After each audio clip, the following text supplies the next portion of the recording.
Play is the highest form of research, Einstein allegedly said.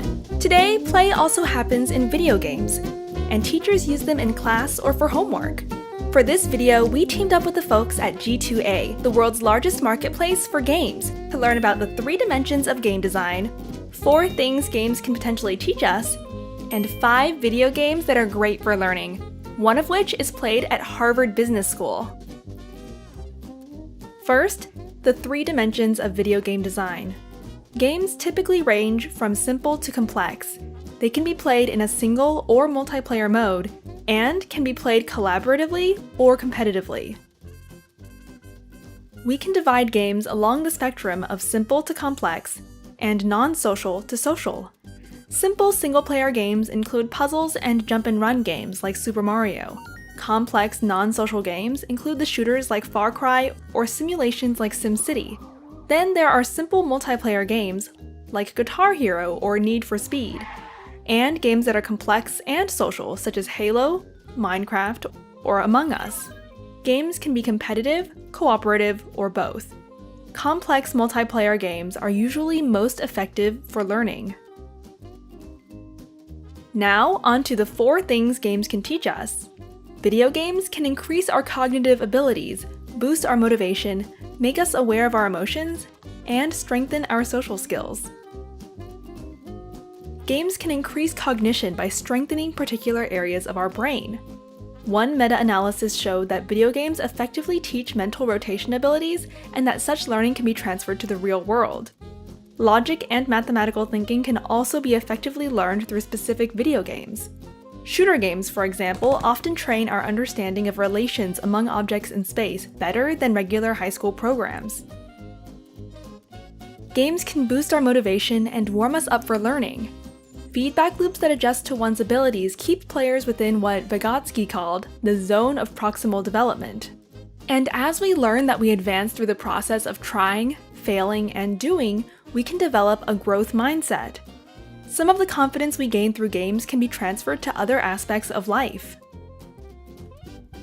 There are emotional benefits, and some studies report a causal relationship between playing video games and improved mood. This makes sense, being that according to uses and gratification theory, most of us seek diverse forms of media to manage our mental state. Putting the books aside for a short game break can therefore enhance our emotional state. One study reported that gamers often experience high levels of stress, and as a result, learn to manage their emotions. There can be social benefits as we form new relationships. In some games, we need to learn who to trust, how to communicate, and when to take the lead. Video games that are designed to reward cooperation promote pro-social skills particularly well. One longitudinal study found that children who played more pro-social games at the beginning of the school year were more likely to exhibit helpful behaviors later on in the year. Finally, let's look at 5 games that deliver powerful learning experiences. Remission is a video game that teaches sick children how to deal with cancer. In the game, the children control a nanobot that shoots cancer cells and manages the side effects of the treatment. A randomized control trial showed that children who played Remission significantly increased adherence to the treatment protocol and cancer-related knowledge. The game has since helped hundreds of thousands of young patients. The game Minecraft promotes creativity, collaboration, and problem-solving through trial and error. Players build their own world and alongside apply math and learn about shapes and geometry. Some do electrical engineering and build machines that run in the virtual world, and others explore human history. Its Education Edition gives teachers special control and access to a wide catalog of lessons. In Democracy, players get to know the challenges of being a politician. They learn the basics of economics and discover how policies affect real people.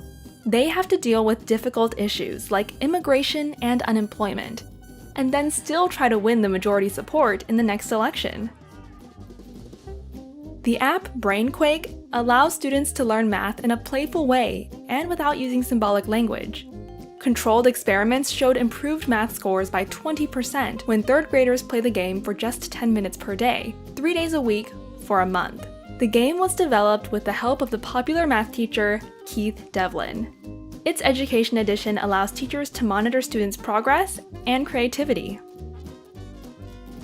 The so-called Harvard Root Beer game is a team-based business simulation in which players manage a factory, a distributor, a wholesaler, or a retailer of root beer. At the beginning of the game, the root beer isn't popular, but then it becomes a big hit. Each player now needs to decide what to do as they examine inventory, anticipate demand, and write orders. The game is played at top business schools because it teaches the importance of open communication and teamwork. What about you? What do you think about the up and downsides of playing video games for learning?